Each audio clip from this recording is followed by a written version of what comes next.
Hello, everybody. Welcome to Dads for Truth. There's a dad right there, Mr. John. There's a dad right here. I'm Ray. Good to have you. Good that you guys are joining. We're noticing more and more people are joining and taking a look at the channel, and we ask you guys, share it among your friends as well. We'd love to have a lot of input, and subscribe, and share with your friends, and we can get alerts for new episodes or new I guess you'd say new reviews or reactions from us uh pretty much every week. So John, how you doing, my friend? I'm all right, brother. How you doing? Good. I'm just here to talk truth, no disinformation or spin or anything like that. Just jumping into some stuff. So I didn't look at the videos yet that you sent. I just know the titles of them. So Why be don't you play surprised. the school one first? The school one first. All right. Yes. Let me make sure we are sharing the audio and video and all that good stuff, and we'll jump right into it. The Clark County School District hit with a lawsuit. Students alleging their First Amendment rights to free speech were repeatedly violated. Fox 5's Kim Passoff is outside district headquarters to explain. Kim? Is that the right video? That's the right one. All right. So I want to make sure. Yeah, members of the Students for Life Club say that their First Amendment was violated, that their pro-life views were repeatedly censored. This is the lawsuit that they filed against the district and their high school, East Career and Technical Academy, laying out those allegations of discrimination. I really do believe that high school should be a point in which students are able to grow in their core beliefs and expand and look into different viewpoints. Felipe Avila, now a college freshman, spent 4 years at East Career and Technical Academy, where he was the leader of the Students for Life Club. I consider myself to be a very devoted student in my education, and it can be tough when you have an entire team of administrators actively working against you. He says he and the club were repeatedly censored. So we had a flyer that we submitted announcing one of our meetings, and the assistant principal at the time, she told us that it was too controversial. The group also tried to put an ad in the student newspaper where other clubs were allowed to promote meetings. But again, he says they were told no. The school basically ignored our request, and they refused to give anything in writing. And what we would see a lot of times is I would be in the middle of class and they would pull me out of class to give me a verbal denial. And it was very, very clear that they didn't want anything in writing. Felipe says he felt targeted for trying to share an unpopular viewpoint. It came to the point where I was pulled out of class numerous times a day just to receive a denial. So this was very disruptive to my educational experience on campus. He says though the Students for Life pro-life message was often censored, this pro-choice poster was displayed in a classroom. First Amendment rights should be protected regardless of whether you're pro-life or pro-choice. So as much as this is about protecting pro-life speech, it's really about protecting freedom of speech for anyone. We're pushing back, and we want to make sure that students have their First Amendment rights protected. And we reached out to CCSD about this lawsuit. They say that they cannot comment on pending litigation. Back in 2015, the district was sued by another student when she was not allowed to start a pro-life club at her high school. Reporting live tonight, Kim Passoff, Fox 5 News, local, Las Vegas. Wow. A couple of things right off the bat. One of the things I will say is that it's obvious that that student is highly intelligent.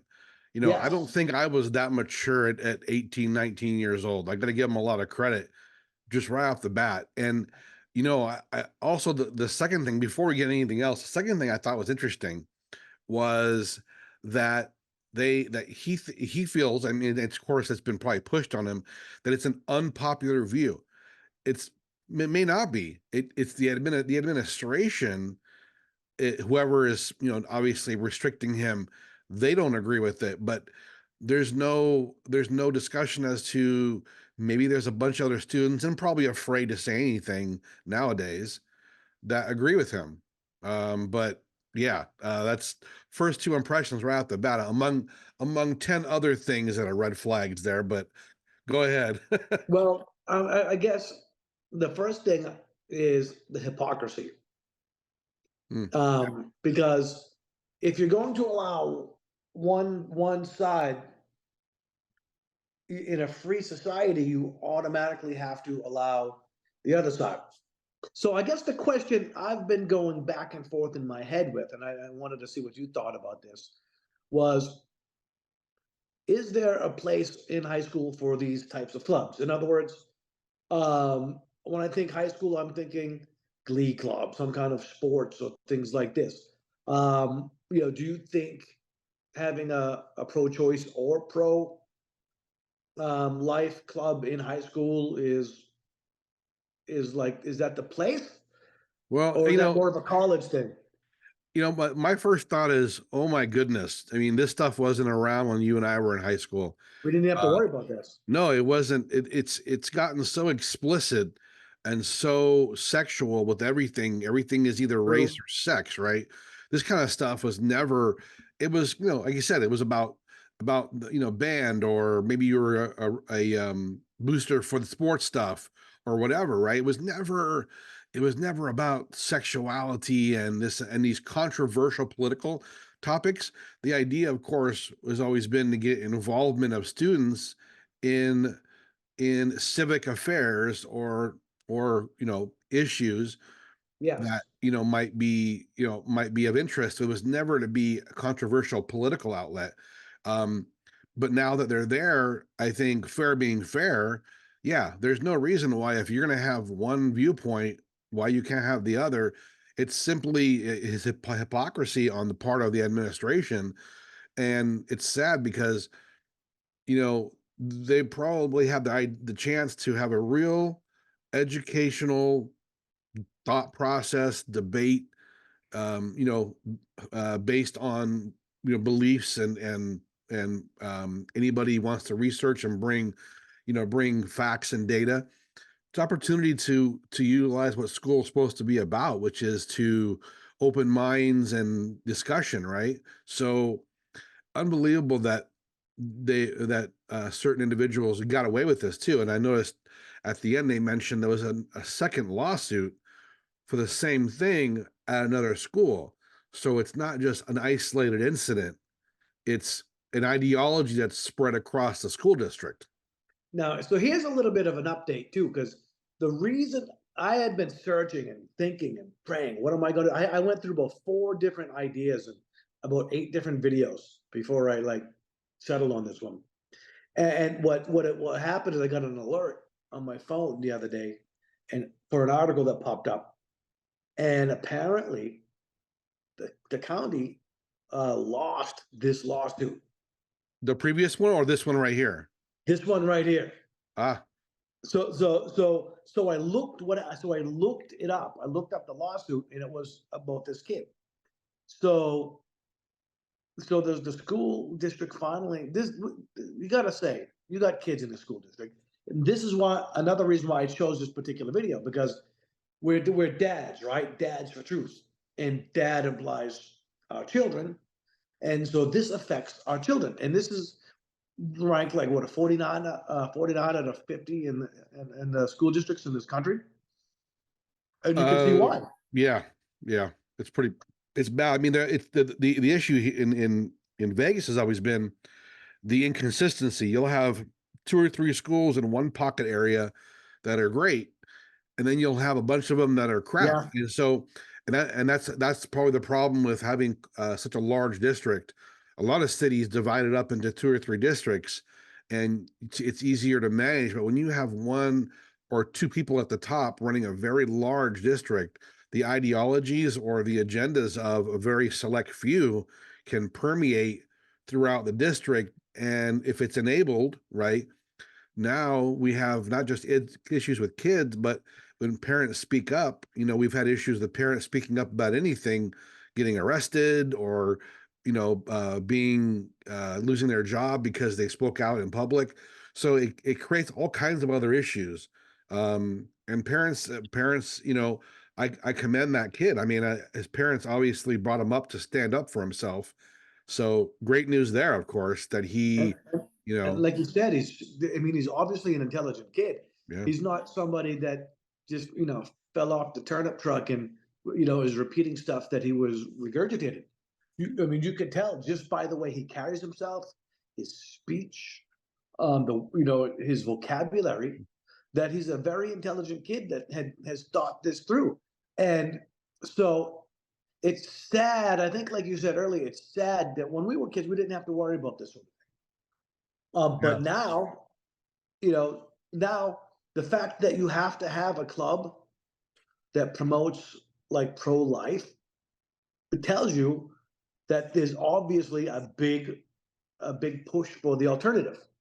Oh, in my opinion, the lack of involvement of parents and the pushing out of any sort of church-based discussion at all has Yes. created this really environment that is so intolerant. And the interesting thing I thought, so I don't know if you caught this, but she mentioned in the video that they talked to him out in without having it written down. It was verbal discussion. Oh, you're denied, right? So there's no Ooh, paper good point. You're trail. right. So there's no Yeah. paper trail. Hopefully he recorded something because they're obviously, that is sort of, you know how they say uh like when you're investigating a crime and someone does something in planning for something else, they purposely talked to him in person and not in writing so that they weren't responsible or liable if it came back around to them. They could deny it. Plausible Yes. deniability, right? So uh even worse, not only did they block it, but they were trying to hide it at the same time. Which tells So you, which tells you that they knew it wasn't right. absolutely. But they figured we will get away with it and probably have gotten away with it. And I'm glad this kid spoke up. And again, I think we would protect lots of different speech. I mean, again, it's now open. I'd prefer these things not to be on high school campuses because they can be toxic and they can be divisive. At the same time, now that they are there needs to be equal weight. And I think parents need to get involved. Hopefully, anybody in Las Vegas, if you're listening to this, you know what? Go to talk to your school counselors, get a feel for the principal and the teachers and their mentality. Look at your kids' stuff, see what's coming home. Talk to them about their day. That's a very important thing that we can't lose sight of. So scary, John, but I mean, great video. I remember, just to show you where the nation is and the school district is, when Trump got elected the first time. A member of my family tells us the next day her daughter comes home from school she's in high school now. I think she was in elementary school at the time, and tells her, "Yeah, my teacher said in class that some people's parents here obviously, voted to destroy our country." Seriously. Yes, it was And something. that It was something along those lines. here in Las And so, Vegas? yeah, yeah. Yeah, see, and that's where a parent should confront the teacher. I mean, is it the only way we're gonna fight this is if we confront it. I agree. I agree. And like you said, it's sad that we have to even have these discussions at school. But if since it's open, we need to teach our kid. And I mean, I've had that discussion with my daughter recently, because my daughter has noticed not ideological like things, but she's starting to now to come across teachers who are biased or pick favorites or just just downright mean.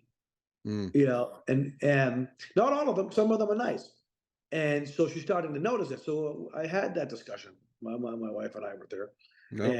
and I told her, you know on your test, right, you put the answers that they want on the test, but if they try to challenge you on something that you believe, whether it's about Jesus or anything else, then you say no, no, absolutely not. You verbalize it and you stand up to the teacher Yeah. and say no. And then that's what bothers me ever since it started before COVID, but COVID and after, everything's digital. So a lot of times we don't see, like we used to see homework coming home and take a look at it, right? You'd be able to see Yes. what they're doing. We don't have much of that now. It's a lot less. And I think that's also dangerous too, because it gives a kind of a cover for things that are going on in the classroom that we may not know about. So I'll end with that, and I know we gotta pop another video in there. I'm looking forward to this one as well. So, um, we'll come back to that one because man, that's opening a Pandora's box with this kids in school and these not the restrictions on free speech is just out of control. So you know, um, but we'll have to just stay on it as parents. All right, so hopefully you're. Yeah, you're gonna like this one. This is a different Aaron subject. Rodgers. Aaron Rodgers. I like Aaron Rodgers. All right, here we go. Yeah. Some sort of field of value that can orient people into like, hey, let's do things a little bit better because these things actually matter. There is right and wrong. There is morality. There is certain like. Well, unfortunately, the problem with living in a secular society and living in a society that has a lot of people that are atheists, that have no belief system at all, is you find a belief system, and that's a lot of these people that call themselves atheists, or they've subscribed to the religion of woke. You know, their God is equity and inclusiveness. Their God is this ideology that they think that you have to subscribe to. And that's why it's spooky, because people, human beings seem to have a very strong desire for some sort of order and form and some sort of pattern that they can follow that seems to be the right way to go. And they can be led by cults, they can be led by groups of people, they can be led by, intolerant governments and evil armies and corrupt politicians. They can be led. But I think as time rolls on, people are going to understand the need to have some sort of divine structure to things, some sort of belief in the sanctity of love and of truth. And a lot of that comes from religion. A lot of people's moral compass and the guidelines that they've used to follow to live a just and righteous life has come from religion. And unfortunately, a lot of very intelligent people, they dismiss all of the positive aspects of religion because they think that the stories are mere superstitious fairy tales, that they have no place in this modern world, and we're inherently good and your ethics are based on your own moral compass and we all have one. And that's not necessarily true. We need Jesus. I think for real. Like if he came back now, it'd be great. Like Jesus, if you're thinking about coming back Right now? now's a good time. Pretty soon, yeah. Now's a good time. Well, there's a lot of people that think that they might be coming. Well, it might be. Mark of the beast. If there is the Christianity part and Jesus wants to come back and save everything, It'd be good right around now. yeah. Like don't wait till the election. So there's a whole bunch of things involved in that I really liked. I came across that one, and a couple of things popped out. One, that's a big step for Joe Rogan. Just to say, well, Jesus is a possibility, that religion is important, because he wasn't always like that. He didn't always think that way. So that's one thing that I thought was important with that. The other thing, and he made a very good observation that I had never even thought of before, and I wanted to hear what you have to think about it. He says, even the atheists, he talks about atheists, they have to find some form of structure. So they subscribe to, wokeism, or they get involved with a group, Black Lives Matter, or, they get involved with, a political group, or these kids who are putting out this pro-choice stuff. And I had mentioned this, I think, in the last video, briefly came across, but but everybody has, you know, 3 different needs, but one of them is purpose. They need a purpose. And if you don't believe in God, or you don't have a set of beliefs based upon God, well, then you're going to have to find your purpose in something. No, I agree. Actually, that was exactly what I was thinking. An interesting thing you talked about. It's one of the reasons people join gangs. It's one of the reasons people Yes. join, even on a granular scale, things like country clubs. People who have the same ideology gravitate towards those with similar ideologies, or those who don't have a purpose generally congregate around an idea or a philosophy, because they don't have, as Joe Rogan mentioned, a moral compass it's gauged based on the religion or parts of the religion, right? Because even religions that we don't necessarily aren't a part of, there's a basic part of the religion that is about being righteous and being good Yes. to your fellow person, regardless of their beliefs. Unfortunately, if you're not the kind of person that is grounded like that, you're going to gravitate towards something, and it's going to be probably in a negative way, because people who think negatively and people who have certain ideologies, again, gravitate towards each other. And the interesting thing is, my father's atheist, and Oh, really? he's grounded by what I would call simple logic, and he's an intelligent guy. So people who are not in this ideology or woke, like my father, who is definitely on the conservative side, I think he's grounded by family. And I think the common thread with some of these people that are so woke and have so many issues like this, we just saw right there, is that they don't have a moral compass, like you mentioned. They don't have family, and they don't have a purpose, like you said. So it's kind of a combination of those 3 things. So they're lost, and they gravitate towards something that makes them feel important or feel like they're making a difference. Unfortunately, the the um the mindset of all of them seems to be, if you're not with me, you're against me, and they don't have the ability um to have a middle ground or even talk about things.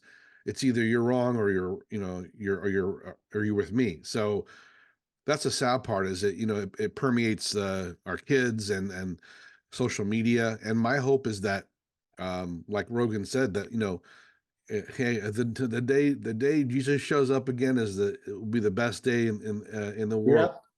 uh I think that, we oughta right now continue to focus on family, and we have our kids' friends and their friends. You know, try to, I guess, try to be influential on them in a positive way, and maybe they won't gravitate towards that, but it's tough. There was a movie, and maybe you would remember. It was back in the early '90s, I believe. I think it was called High Society. It's a Mhm. college movie. I think Lawrence Fishburne was one of the professors, I believe. Yeah, I believe And Janet Jackson was in that movie. I think so too. And so what it was, the premise of the movie was all these freshmen come in, and they're trying to make their way, and this one kid, there's one black kid, is trying to find friends, and he ends up with these thugs, but he doesn't like them. But then but there's one white kid, there's one hick from down south somewhere. Nice kid, raised on a farm. Because he was just goofy, nobody wanted anything to do with him. They all kind of just like, and he just tried to be nice. He tried to make friends, and as a result, because he was goofy, nobody wanted him around. Well, guess who recruited him? The skinheads, Mm. right? He ended up in a skinhead gang, and whether or not at the end of the story, you realize he didn't really believe in the ideology. He just was around them Yeah, it because reminds me of American History X as well. yeah, yeah. And, and the kid ends up becoming, taking a rifle and shooting up the college. And then at the end, he gets shot by the cops, and he admits, basically, I didn't want this. I just wanted to have friends. Hmm. And it goes back, to what you were saying and what Joe Rogan was saying, is if you don't have that purpose, you don't have that structure, family. That's why family is important.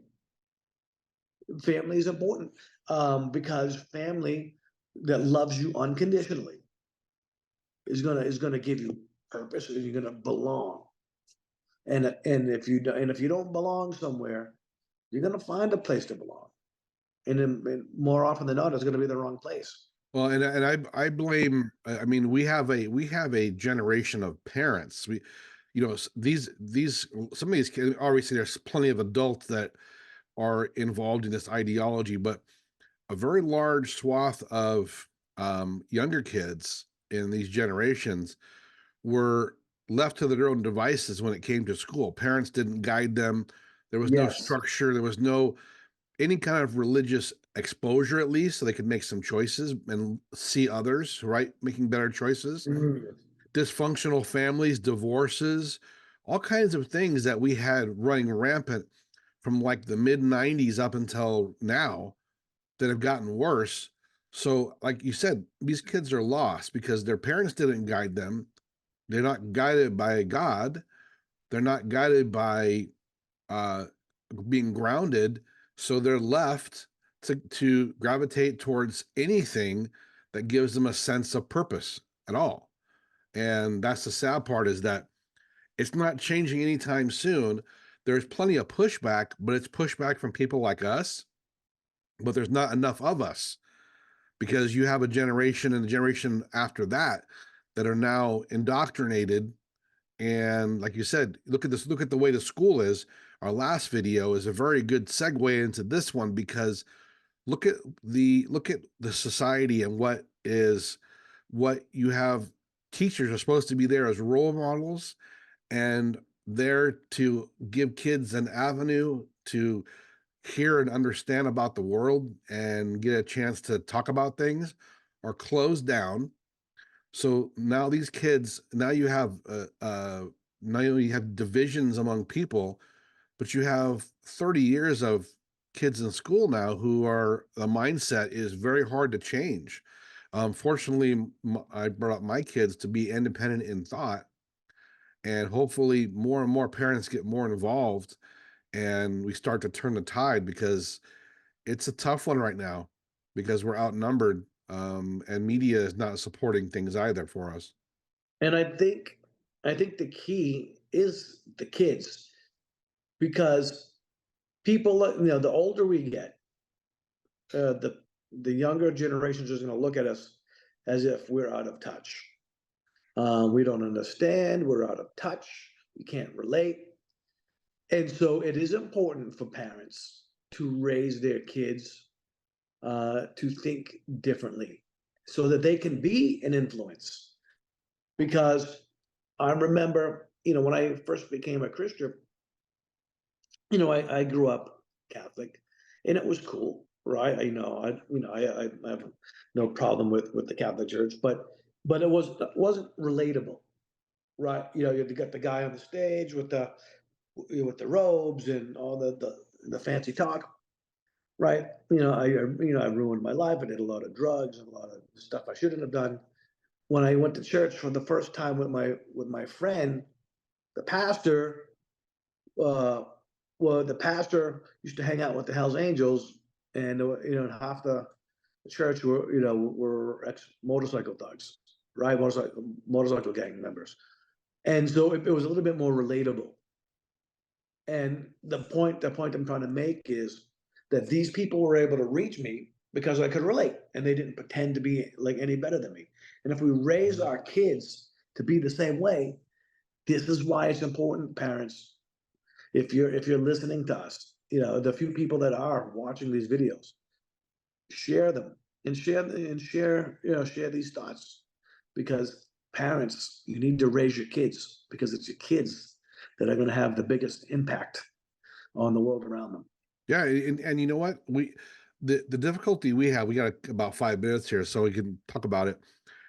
If we look at the influences that have created this, first of all, I think we have a full generation of very lazy parents, Yes. who have let their kids be promiscuous and let their kids do whatever. And granted, there are parents who do everything and still kids go AWOL. It happens. Yeah, it happens. I did too. I did stupid things.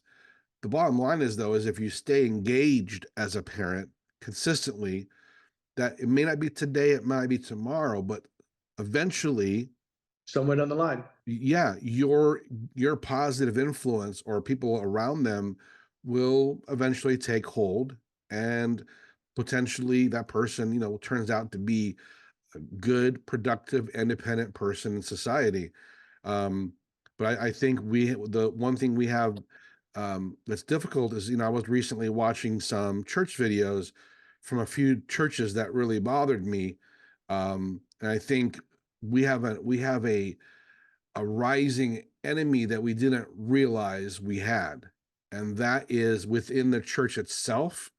Yeah, I I agree. believe I believe we have verbiage and an enabling that's happening to a particular ideology that favors, to me, not what's in the Bible, not what the Christianity is based on. And it scares me because fortunately I go to a wonderful church and I have friends who go to wonderful churches and there's a lot of great things.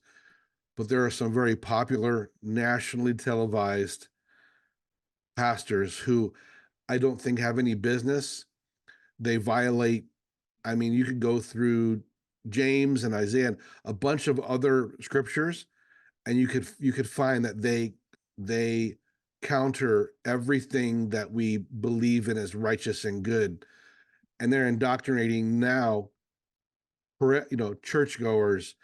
And I think this is John. This is an enemy that I think we did not anticipate we were going to face a few years ago. You were probably ahead of the curve from me because you got out of the physical church because of concerns you had. Yeah. So maybe you can elaborate. You got a couple minutes. What have you seen? Because we've got some challenges here across the board. Well, the biggest, when it comes to church, the biggest concern I had was one, it's more psychology than it is theology. And two, very, I guess the best way I've described it before in the past is it's like a TED talk that they throw one verse in. In other words, you know me, right? When I'm studying my Bible or when I'm doing Bible studies and stuff, there's a verse for everything. I try my hardest to even explain what the original language says, Mhm. and this is how I study. And so when I stopped going to church, first of all, God, I really feel it was God at the moment that it happened because I didn't want to stop going. But once I was away from that, I studied everything for myself. I studied all the major doctrines that I was taught in both Bible college and in church to find out, well, what does the Bible say? Because a lot of times what happens is Christians are afraid to question the church or the pastor. But I remember looking at my Bible and going, oh no, no, no, no, no, that's the way it is. Mm-hmm. Isn't you right? And so when I had this great awakening a while back, and I started putting it all over Facebook, and I had two groups of people. I had the ones that called me a heretic, and the ones that messaged me on the side and said, I always believed that, but I was too afraid to say anything to my pastor. Yeah, and you know what? And I know this is a slightly off topic, but I think it ties in these videos together, and here's why. Okay. We have a crisis in this country of suppression. On one hand, Yes. suppression, and on one hand, the enablement of of dangerous ideology. Number one, suppression, but it again with the whole school thing and not allowing the club to exist is suppression, but it also goes to where's the parents being involved. On the other hand, again, we have the enablement of the churches and the schools allowing this behavior. And you and I know we disagree on the whole, hey, letting a trans person into church thing, but I digress from that and say, hey, there beyond that, you have pastors who are preaching ungodly things, and they are not. It's not a Bible-based discussion. I've heard, and I'll have some examples probably next time for you. I'm only going to throw out a couple names: Osteen and TD. I think is Jakes or something, right? Two guys that I watched, and I was blown away at their popularity and how much they twisted even what I know from the Bible. And I was blown away, John, by that. And we can discuss that next time, but oh my gosh. Yeah, I'll give you the last word though here. I think, I think a lot of this comes down to um, this, right? By the way, we're giving one of these away for the 25th subscriber. Can't wait. Back to what Joe Rogan was saying. You got 1 minute, buddy. All right. People have asked me a lot before in the past, well, why the Bible, why this, why that?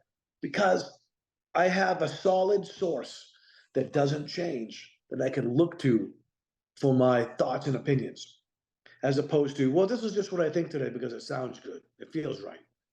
And if I might look at it and go, you know what? I didn't see it like that before, but the words haven't changed. The words are the same. It's a solid, unchanging source of my beliefs, my thoughts, and my opinions. And that's why having the Bible is important, because it's an unchanging source that you can look at and not just based upon how you feel that day. Absolutely. And John, I'm hoping everybody is enjoying this. We really want some comments. Please, we obviously be respectful, but we want to talk to everybody about what kind of topics might be interesting to them, even older topics. We can discuss videos from years ago that might bring up some interesting discussion. But bottom line is, we'd love to have you subscribe. Like us in YouTube. We want to just talk to more people.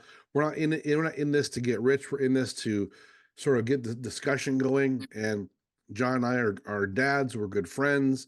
We care about people, and that's the bottom line. So with that, John, I will say good day, good night, wherever you're watching. And thank you so much for joining us.